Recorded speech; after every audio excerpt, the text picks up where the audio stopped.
Hey folks, so I thought in this episode I'd actually show you a couple of the games I have on the Amiga, and starting with a very special one that actually arrived today, and I've been waiting to get my hands on this one for ages. I had it when I was a kid, I lost it.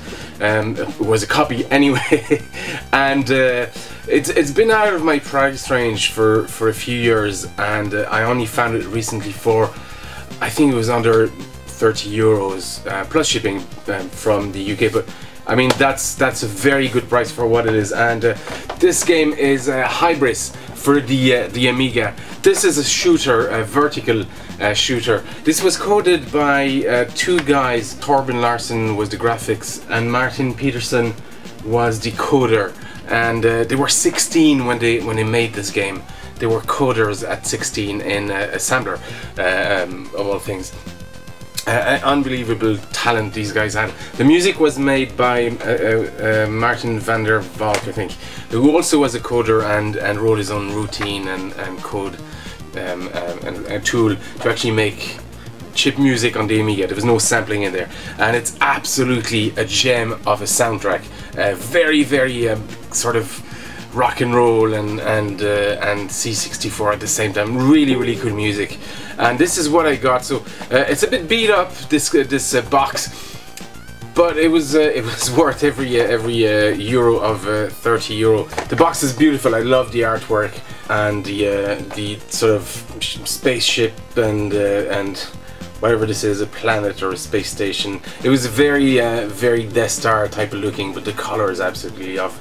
And the graphics on these were great. You might be familiar with these guys and another game that they made that was very similar. It was Battle Squadron 1 and 2, and it's very much the precursor to that. Very similar, and it's a simple enough shooter. At the time when it came out, there was nothing like that, quite like that on the Amiga. There was a few other shooters. There was an excellent one called Daenerys, which was a R-type clone that I loved as well. I had as a kid, but this steal the show until Battle Squadron was released. But Hybris didn't age even after that. In the box you have a manual. You also have those registration cards, which I I love reading, because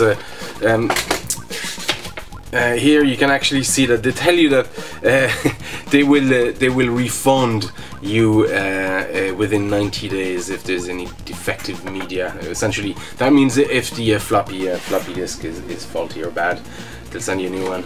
I think we're past that now at this stage. The manual was really cool, and these were cool manual at the time. You had just how to play the game. I mean, it's simple enough. The game itself is simple enough to play, and then you had two pagers on just information and sort of background about the world, about what's been happening and that kind of stuff. There isn't a lot, but I always love these small editions. You have some advertisement from was it Discovery Software that published it? Yeah, it was Discovery Software, and the floppy itself. It was always underwhelming coming from the MSX and getting floppies after that for the Amiga, because something really nice about getting a whole cart. It's chunky, it fits in your hand, and I was always on edge with these because they're so fragile.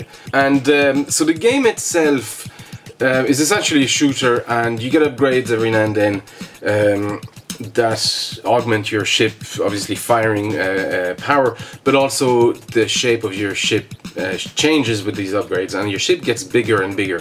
So while your firepower is enhanced, it becomes harder to dodge bullets, and also your ship acts as a shield. So every time you get hit, you lose an upgrade from your ship until you have no upgrades and you die.